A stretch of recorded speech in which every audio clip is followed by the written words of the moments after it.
Today we'll talk about strategic brand management. In this video, what is brand management and what strategies to follow it so that we can have a robust brand. Remember, strategic brand management involves design and implementation of marketing programs, marketing activities to build, measure, manage brand equity. The strategic brand management process is defined as involving four main steps: identifying the establishment, brand positioning, and value. This is step number one. Planning and implementing the brand marketing program, step number two. Step number three is measuring and interpreting the performance of the brand. And the last step, the fourth step, growing and sustaining the brand equity over a period of time. So these are my four strategic brand management steps is all about it. First is identifying, next is planning, third is monitoring, and probably sustaining is the last one.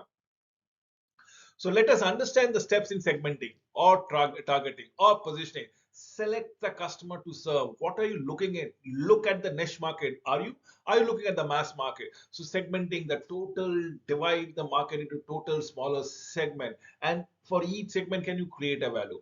Decide upon it. What can you create? What kind of valuation that you can create? So differentiate the market offering to create a superior customer value. This is what customers are looking into it. This is exactly segmentation. Then let us focus on targeting.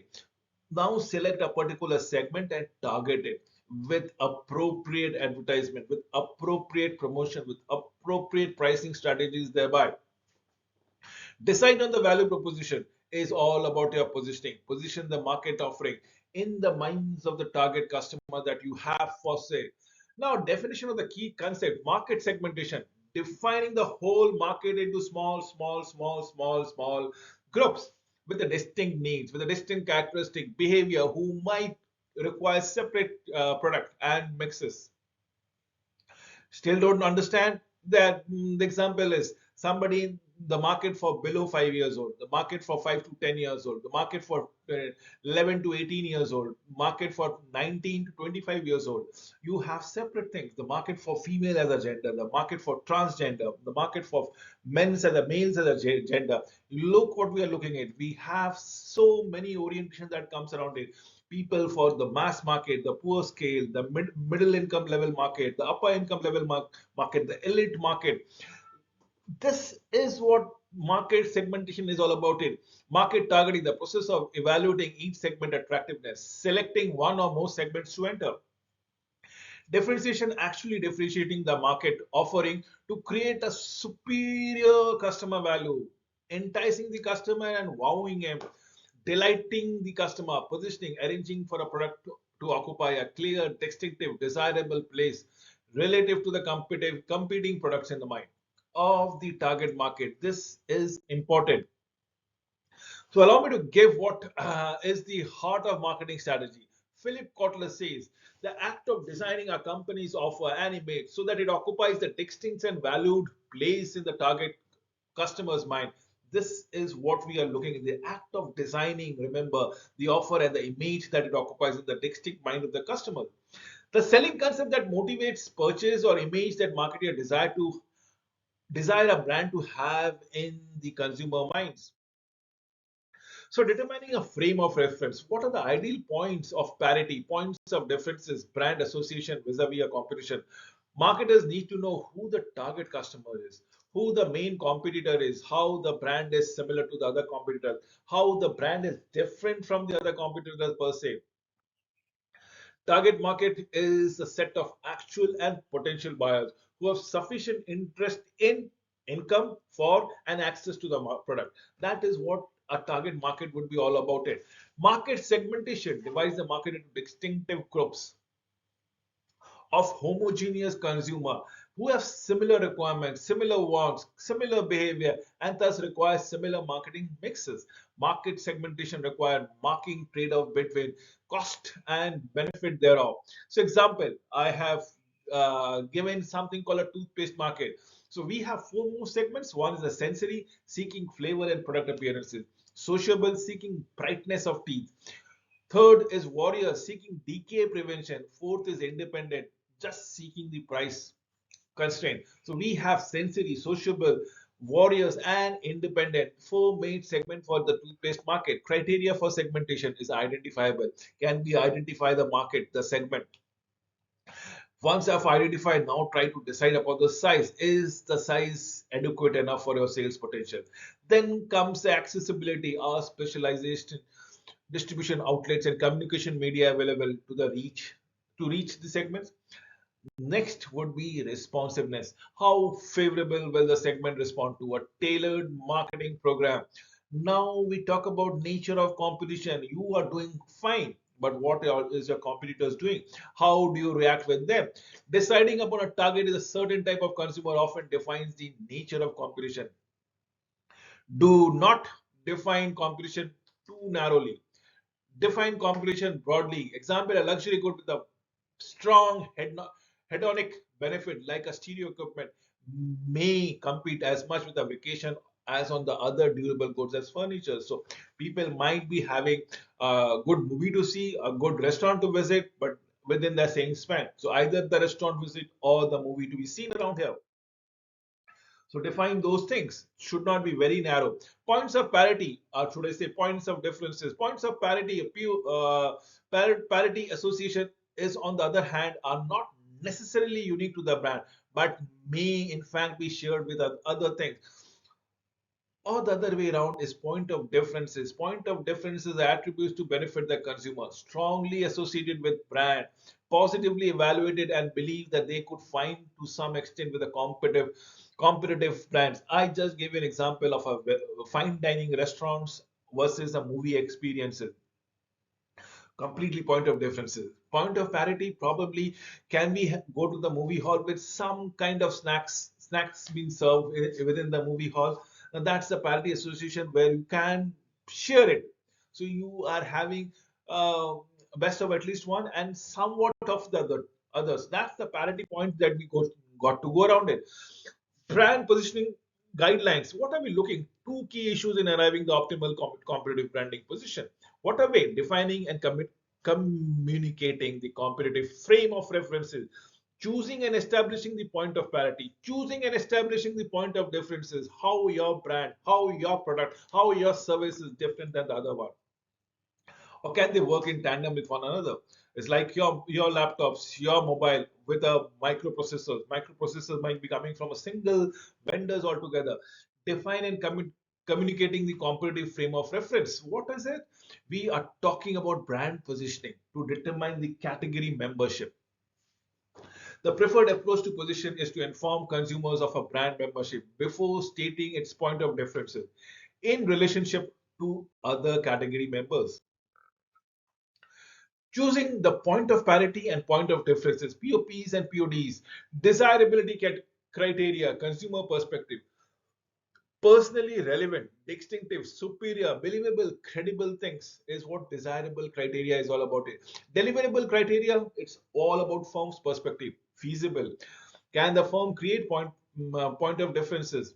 Profitable, communicable, sustainable, preemptive, defensive, and difficult to attack thereby. So what are we looking is as the challenge of establishing the PODs, point of differences and points of parity, attributes and the benefit trade-off. So there can be price and quality, there can be convenience and quality, taste and low calories, efficacy and mildness, power and safety, ubiquity and prestige, comprehensiveness and simplicity. When I say comprehensive, sir, is the gamut of variety that it brings around it. Strength and refinement. You need to establish this POPs and PODs thereby. Strategies to reconcile attributes and benefit trade-off. Establish separate marketing program. Leverage secondary association or co-branding. Redefining the relationship from negative to positive, as the case might be. So, brand mantras and articulation of the heart and soul of the brand, similar to that brand essence or a co-brand promise. Short 3 to 5 word phrase that captures irrefutable essence of the spirit of the brand positioning and brand value. Consideration, communicate, simplify, inspire is what my brand mantras is all about. It is your connect of your product and services with the consumer. That is very important. So designing the brand mantra, the term brand functions describe the nature of the product, describes the nature of the services or the type of experiences or benefit that the brand provides. The descriptive modifier further clarifies its nature. The emotional modifier provides another qualifier. How exactly does the brand provides benefits and in what ways?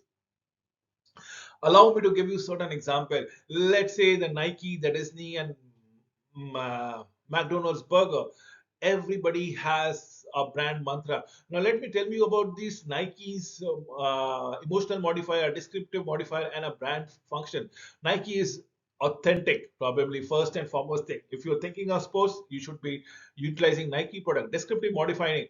We are talking about athletic people who are of athletic build, who are concerned with their physical appearances, and so on and so forth. Brand function are all about performances, is what Nike's is all about it. With Disney, the emotional modifier is having a fun time, having a me time, having an enjoyable time, good time, along with the family. So, with whom do you have fun time? It's with your family. It's your near and dear ones. The brand function is entertainment, keeping the mood light and fluffy. For McDonald's, again, its the emotional thing is fun, but this time the descriptive modifying might be folks. It need not be a family, but it can be your family. It can be your workmates. It can be your friends. So you can go and have a good time, have food. Probably in this case, it is entertainment for Disney, but for McDonald's, it is only about food. Disney will have food and other sorts of entertainments. So brand positioning tool, key brand vision, if I may say so, they are a focus as in the global brand key for each positioning. Strategic intent, what we intend to build in a brand towards the 3 to 5 years time. Simplicity is simple, inspiring languages. Brevity, focus, and clarity that comes around it. Brand positional tool is the key vision that becomes around with it. The root strength, the original product values or benefit that makes the brand great and on which we want to build. What makes us famous in the first place? This is what we need to answer. This is the question that we need to answer. Is it quick service? Is it the quality of the product? Is it the reputation? Is it the health, the hygiene? Is it the transparency? Is it the fair price that we offer? Competitive environment, the market and alternative choices are seen by the consumer and the relative value of the brand offers in that market. Who loses when we win? You need to answer this question. The competition, the targets, the person and the situation for which brand is always the best choice. Define in terms of attitude, define in terms of values, and not just demographic. So, what am I trying to answer? As in, who is the main customer, the target customer? Inside the elements of all we know, about the target consumer, their needs in this competitive environment on which brand is founded. What is the consumer opportunity? Benefits, the differentiating functions, emotional and sensory benefits that motivates the purchaser. This is what is in them for the consumer. This is the question that we need to answer. So who loses when we win? Who are the target customers? What is the current opportunities? And the last one, what is it there for the consumer thereby? Then comes values, beliefs, and personality. The brand has to have a personality. It has to have a belief and values for it, for which it stands for. Reason to believe, the proof that we offer. If we are a socially sensitized organization, do we actually do social work also? If if we do it, can we show it? Can we showcase it to the world? So the proof that we offer substantial benefit or brand experiences. So everybody who is going to associate it with ourselves will indirectly have a social impact altogether. So why should they believe us if we can showcase our product? Discriminator, the single most compelling and competitive reason for the target market to choose. No matter what, no matter what, you might get a somewhat similar quality product, but a way lower prices. Discriminator, absolutely. Essence, the distillation of brand is a core idea of a promise. What is a brand idea? What is that brand personality that we are looking at into it? So yes, what are we looking? It's a brand key right from the competitive environment. As in vodka, Stokachwa, Finlada, we have the target market as in style conscious. We have urban consumer 25 to 35 age group enjoying going out and probably have a nice time. The inside, everyone choice that I make either reinforces or undermines the people perception. What are my benefits? It is all about being stylish, subtle, sophisticated, metropolitan, exclusive, check membership. What are my discriminator? It's absolute us. This is the purest form of expression and sophistication. This means there is a brand values and personality, which is ironic, liberal, clinical, intelligent, contemporary.